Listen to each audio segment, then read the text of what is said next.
Workers دیکھنے ہیں تو وہ وہاں پہ جاتے تھے اور وہ ان کو خرید لیتے تھے، اور پھر وہ ان سے اتنا ظلم ان پہ یہ کرتے تھے کہ ان کا نہ دن اپنا ہوتا تھا نہ ان کی رات اپنی ہوتی تھی، ان سے وہ مشقت ایسی کرواتے تھے۔ اور پھر دیکھیے کہ وہ جو عورتیں غلام ہوتی تھی نا، وہ پھر آدمی تو ان سے مشقت کراتے تھے، عورتیں پھر ساروں کی پراپرٹی ہوتی تھی، ان کے بارے میں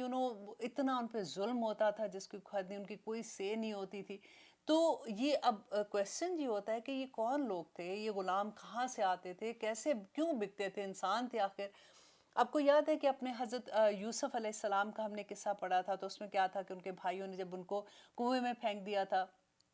تو ایک قافلہ وہاں سے گزرا تھا، انہوں نے ان کو اٹھا لیا تھا وہاں سے اور ان کو چھپا لیا یہ سوچ کے کہ یہ تو مال ہے۔ تو اسی طرح سے وہ جب گئے تھے وہ تو مصر کے بازار میں ان کو بیچا تھا، اور اس کی کم قیمت پہ ان کو بیچ دیا تھا، ان کو نہیں پتا تھا کہ آگے کیا ہے، اس میں حکمت ہے کیا نہیں۔ تو اس زمانے میں یہی تھا کہ جب کوئی چیز جیسے عورتیں اور آدمیوں کو کہیں پہ ملتے تھے تو وہ مال سمجھ کے ان کو بیچتے تھے۔ اب یہ لوگ کہاں سے آتے تھے؟ کیونکہ اس زمانے میں یہ ہوتا تھا کہ جنگیں بہت ہوتی تھی۔ آپ اگر ہسٹری بھی دیکھیں تو ہزاروں کی تعداد میں جنگوں کا ذکر ملتا ہے، جو ایک قبائل جو تھے وہ دوسرے قبیلہ جو کمزور قبیلہ ہوتا تھا اس پہ حملہ کرتے تھے، اور حملہ کرنے کی وجہ کیا ہوتی تھی کہ ان کا مال لوٹ لیتے تھے۔ پھر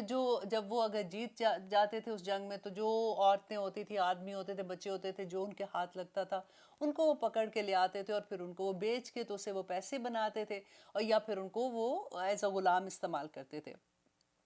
اب کیا ہوا تھا کہ جب اسلام آیا تو پھر کیا ہوا تھا کہ اللہ سبحانہ تعالیٰ پہلی جنگ، آپ کو پتہ ہے جنگ بدر ہوئی تھی، اور جنگ بدر میں 70 لوگوں کو غلام جیسے بنا کے لے آئے تھے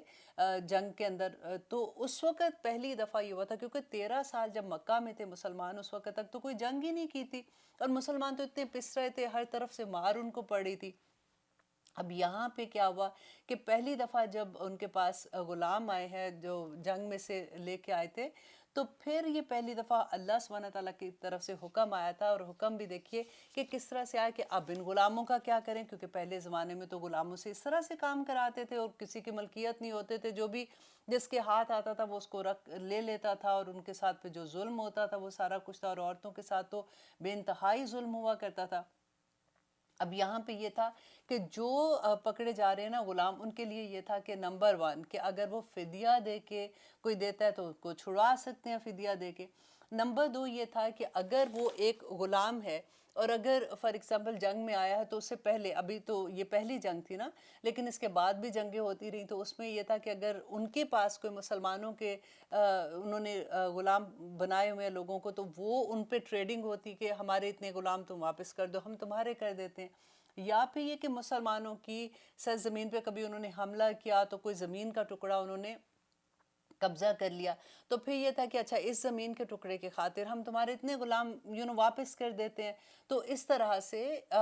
ٹریڈنگ جیسے ہوتی ہے۔ لیکن اگر ان میں سے کوئی بھی حل نہیں تھا، فار ایگزامپل کوئی چیز بھی نہیں کام آ رہی ہے، تو اب ان کا کیا کیا جائے؟ پھر یہ آخر میں یہ ہوتا تھا کہ جو وہ حکومت ہوتی تھی اس وقت کی، وہ خود سے وہ جو لوگ جنگ میں جاتے تھے وہ صرف انہی لوگوں میں ان کو تقسیم کیا جاتا تھا۔ اب یہ اپنی پسند نہیں ہوتی تھی کہ مجھے وہ چاہیے، مجھے وہ چاہیے، مجھے وہ چاہیے، جو وہ ڈیسائیڈ کرتے تھے اس طرح سے وہ ڈیوائیڈ ہو جاتے تھے۔ اب دیکھیں جنگ میں جو لوگ آ رہے ہوتے تھے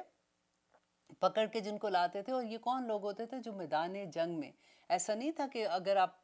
جنگ ہے تو نمبر 1 دیکھیں کہ اس زمانے میں لڑائیاں کیا ہوتی تھی کہ زمین کے لیے لڑائی، مال کے لیے لڑائی ہوتی تھی نا۔ لیکن اسلام میں ایسی کوئی جنگ کا کانسیپٹ نہیں تھا۔ اللہ سبحانہ تعالیٰ نے کہا کہ جنگ جب بھی ہوگی وہ صرف اور صرف اللہ کی خاطر ہوگی، اللہ کے نام کو بلند کرنے کے لیے، زمین یا مال کے لیے جنگ نہیں ہوگی۔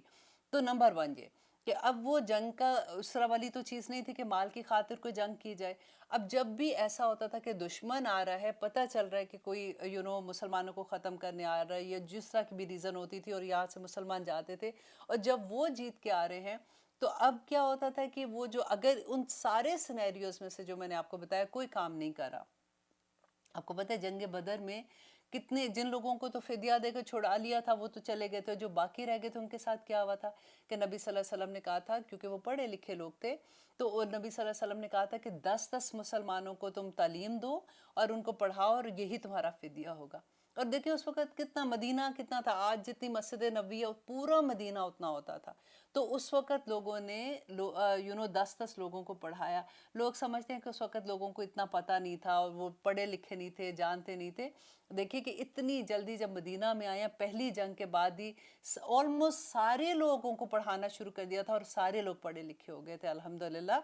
تو نبی صلی اللہ علیہ وسلم نے اس طرح سے کیا تھا. اینڈ پھر اس کے بعد اب دیکھیں اگر ان میں سے کوئی سنیریو بھی نہیں ہوتا تو پھر کیا ہوتا ہے، جیسے میں نے آپ کو بتایا کہ جو حکومت ہے وہ ڈیسائیڈ اس وقت جو بھی تھے وہ ڈیسائیڈ کرتے تھے اور وہ اس طرح سے بڑھ جاتے تھے. اور وہ اچھا اس کے بعد احکامات آپ دیکھیں کہ اللہ سبحانہ تعالیٰ نے کتنے خوبصورت دیے تھے کہ آخر میں غلام اور لونڈی یہ پورا ختم ہی ہو گیا تھا اسلام میں. تو اب جب دے رہے تھے تو اب ایک عورت ہے فار ایگزامپل، ایسا تو نہیں ہوتا تھا کہ جنگ میں پورا پورا خاندان آ رہا ہے، کوئی عورت ہے، کوئی آدمی ہے، کوئی بچہ ہے، تو اب ان کو ایک فیملی کی طرح تو نہیں رکھ سکتے تھے نا. تو اب اگر کسی آدمی کو ایک عورت اس کو اس کے حصے میں آ رہی ہے تو اب اس کا کیا کیا جائے گا؟ کیونکہ آپ یہ دیکھیں کہ اس زمانے میں ایسا نہیں تھا کہ ان کو آزاد چھوڑ دیتے کہ چلو جی ٹھیک ہے اب تم پھرو ٹرو، تم کام کرو، تم جو مرضی کرو. کیونکہ اس زمانے میں قبائلی سسٹم تھا، جب تک قبیلے کے لوگ جو تھے نا وہ پروٹیکشن میں ہوتے تھے، لیکن جو باہر سے کوئی بھی آتا تھا نا اس کو کسی نہ کسی کی امان چاہیے ہوتی تھی. آپ کو یاد ہے نبی صلی اللہ علیہ وسلم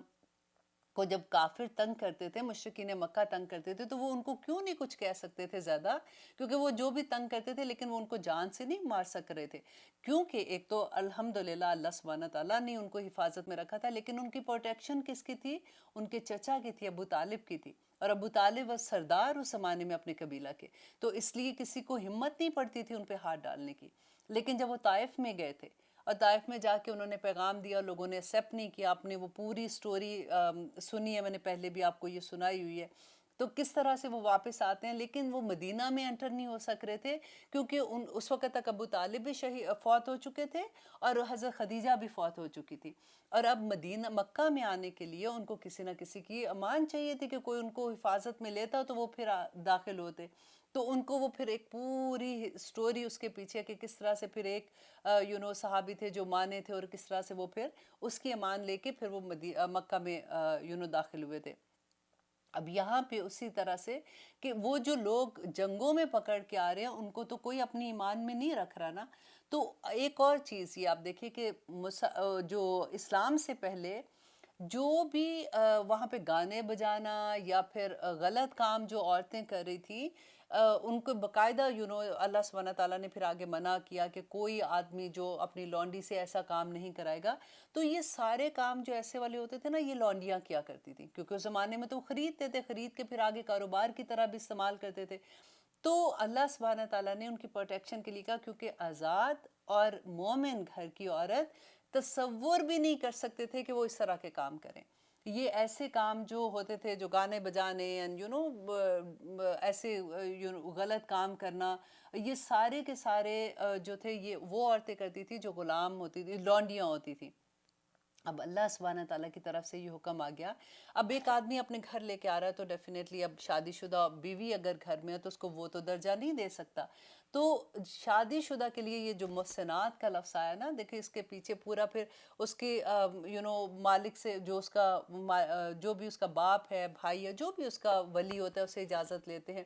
اس کے بعد مہر رکھنا ہوتا ہے، اس کے بعد وہ سارا اللہ سبحانہ تعالیٰ نے کہا کہ گواہ ضروری ہیں اس کے لیے. اب یہ لونڈی کے لیے یہ حکم تھا کہ وہ لونڈی جو ہے وہ اس آدمی وہ اس کا مالک ہوگا بیسیکلی، اور وہ اس کے لیے وہی حکم ہے جیسے وہ اپنی بچی کو کھانا کھلاتے ہیں گھر میں، وہی کھانا یا ان کی گھر والے بیوی اور بچے کھاتے ہیں وہی کھانا وہ لونڈی کو کھلائیں گے. جیسے کپڑے وہ پہنتے ہیں وہی کپڑے وہ ان کو پہنائیں گے، جس طرح سے ان کو رکھتے ہیں اسی طرح سے یہ ان کو رکھیں گے. نبی صلی اللہ علیہ وسلم کا آخری لفظ آپ کو یاد ہے کیا تھا؟ آخری وقت میں بھی وہ یہ کہتے تھے کہ اب اے لوگو اب لونڈی اور غلام کے بارے میں اپنے خدا سے ڈرتے رہنا. اتنا فکر تھا ان کو جس کی کوئی حد نہیں کہ کہیں ان کے ساتھ کوئی زیادتی نہ کرنا، کیونکہ یہ پسی ہوئی قوم ہوتی ہے نا. اب آج کے زمانے میں آپ دیکھیں جب ایک تو وہ ہوتا ہے کہ جنہوں نے غلط کام کیا وہ تو جیلوں میں پڑے ہوئے ہوتے ہیں نا. اب عورتوں کی جیلوں میں آج کے زمانے میں بھی جہاں پہ عورتوں کے اتنے حقوق ہیں، جہاں عورتیں اتنی پاور میں ہیں، اس کے باوجود بھی آج کی جیل میں آپ جا کے دیکھیے کہ عورت کا کیا حال ہے. اگر اور پھر یہ تو وہ ہوتے ہیں نا کہ جو اپنے ہی لوگ ہوتے ہیں اور وہ کوئی غلط کام کرتے ہیں تو جیلوں میں جاتے ہیں، لیکن اگر کسی ملک کا جاسوس پکڑا جائے یا ایسے لوگ جو جنگوں میں پکڑے جاتے ہیں، کبھی آپ ان کی ہسٹری پڑھ کے دیکھیں کہ آج کے زمانے میں بھی جن کیمپس میں ان کو رکھا جاتا ہے، رونگٹے کھڑے ہو جاتے ہیں۔ ان عورتوں کی سٹوری پڑھ کے دیکھیں کہ جو پورے لوگوں کی ملکیت ہوتی ہے، ان کی کوئی سے نہیں ہوتی ہے۔ تو آپ دیکھیں کہ اگر وہ پھر پکڑے جاتے تو پھر ان کو کیمپس میں رکھتے یا اس طرح سے کرتے تو پھر کیا حال ہوتا۔ تو اللہ سبحانہ تعالیٰ نے ان کو پوری پروٹیکشن دی کہ جیسے ایک آدمی اس کی جو نیچرل ایک ضرورت تھی وہ بھی وہ اپنے مالک کے ساتھ اس کے، اور دونوں کی رضامندی اس میں ہونا ضروری ہے۔ اگر وہ عورت نہیں چاہتی کہ وہ اپنے مالک کے ساتھ یہ ریلیشن رکھے تو وہ اس کو یہ اختیار تھا کہ وہ اپنی آزادی خرید سکتی تھی کہ میں کہیں کام کر کے تو میں پیسے دے کے تو میں اپنے آپ کو جیسے فدیہ دے کے میں اپنے آپ کو چھڑا سکتی ہوں۔ حضرت جویریہ کے بارے میں آپ پڑھ کے دیکھیے گا کہ کیسے انہوں نے اپنے آپ کو آزاد کرایا تھا، اور نبی صلی اللہ علیہ وسلم نے ان کی آزادی کے پیسے دیے تھے، اور پھر انہوں نے یہ بات کہی تھی کہ اگر تم میرے ساتھ نکاح کرانے کے لیے تمہیں کوئی اعتراض نہیں ہے تو حضرت جویریہ نے کہا تھا کہ I will be very happy۔ تو پھر نبی صلی اللہ علیہ وسلم نے ان سے نکاح کرایا تھا، وہ بھی جنگ میں آئی تھی اسی طرح سے۔ تو اس زمانے میں بھی یہ تھا، اور پھر آگے آپ پڑھیں گے کہ اللہ سبحانہ تعالیٰ کہتے ہیں کہ وہ لوگ جو مہر دینے کے قابل نہیں ہے اور وہ ان کے پاس نہیں ہے اتنا پیسے کہ وہ شادی مومن آزاد عورت سے کر سکے، تو وہ غلام لونڈی سے شادی کر سکتے ہیں، لیکن ان کے مالک کی اجازت سے وہ شادی کر سکتے ہیں۔ مالک اس لائک اس کا جیسے لڑکی کسی کی بھی شادی ہوتی ہے تو باپ کی اجازت سے کرتے ہیں، مالک اس کا وہ رہتا ہے لیکن وہ شادی کر سکتی ہے۔ تو آخر میں یہ ہوا تھا کہ ان لوگوں نے اتنی اسلام کی خدمت کی، بلکہ اب تو کانسیپٹ ہی نہیں وہ ملتا کہ ایک زمانہ تھا کہ خاندان غلامہ نے پوری حکومتیں پھر کی ہیں، اس کے بعد ایسے ایسے لوگ کا اس میں سے نکلے تھے، ان کی تعلیم کا وہ عالم تھا کہ وہ جو قرآن کی اور حدیث کی اور فقہ کی پورا انہوں نے تعلیم دی پھر لوگوں کو، اور کس طرح سے اسلام کی خدمت کی ان لوگوں نے۔ تو اللہ سبحانہ تعالیٰ کی یہ سارا جو میں نے آپ کو بتایا نا، اس کو جب آپ ایز اے سٹوری سنتے ہو تو پھر آپ کو لگتا ہے او اچھا یہ وجہ تھی۔ اب ہمیں پتہ چلا کہ اللہ سبحانہ تعالیٰ نے ان کی بھی کیسے حفاظت کی تھی، اور کس طرح سے ان کو جس گھر میں رہتے تھے۔ آپ کو پتہ ہے کہ ہم نے جب 4 پارے میں پڑھا تھا کہ لن تنالوا البر حتی تنفقوا ما تحبون،